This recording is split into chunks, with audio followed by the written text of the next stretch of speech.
We've been focusing a lot on the A plus B equals C equation and how to replace the C coping skill that is less than preferable with a desirable one.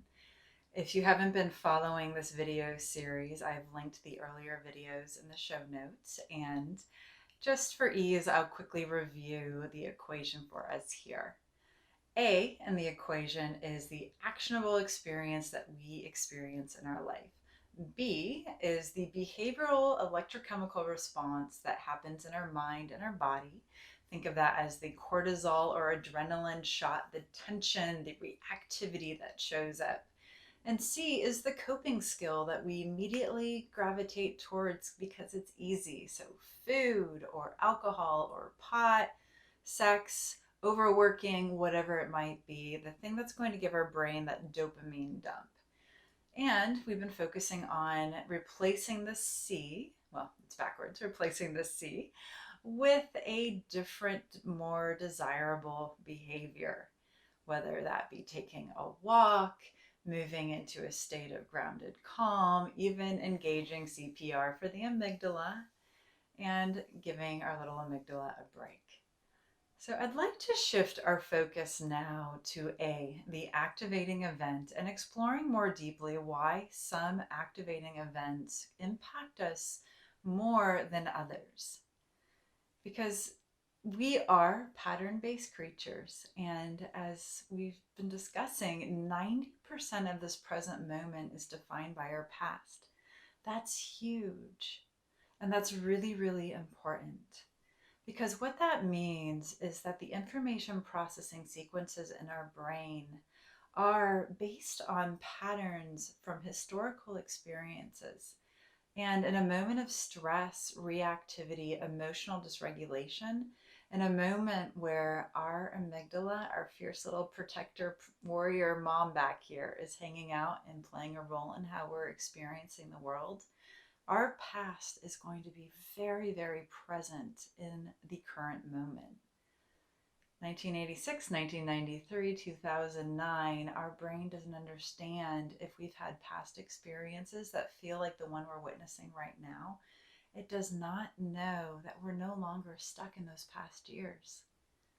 And instead, our brain and our body will cultivate and create the electrochemical and behavioral response of the past in this present moment. This is critical to understand in terms of cultivating your own internal sense of self-awareness as well as self-compassion. You see, our amygdala has memory centers, and those memory centers guide who we are in our day-to-day life. And if our brain is holding on to past experiences of stress and trauma, then in that A plus B equals C equation, that activating event is going to be framed in those earlier experiences. So we're going to now start shifting our focus and start tuning into why we respond to the A, the activating experience, in the way that we do, and how we can start taking actionable steps to change our sense of self-awareness, our mindfulness, and our present engagement with this moment right here, right now. So before we get started, I'd just like you to take a couple moments, do a self-assessment, and notice those experiences, just like you've been doing with this equation, where you've engaged in a less than preferable coping skill, but now we're shifting our focus to the A experience. What happened in the moment before you went to the coping skill? And what was happening in your mind and your body? How were you showing up physiologically, emotionally? Are there any common data points in your physiology?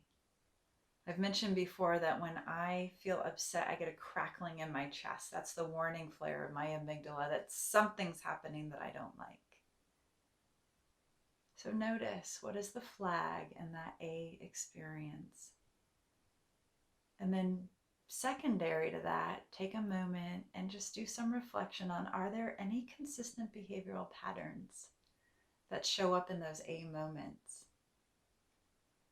In the next video, I'm going to start unpacking something called cyclical maladaptive patterns. Oof, that's a mouthful, I know, but we all have them, and they're all based in our past. And when we understand them, we can really start creating proactive change. I'll see you soon.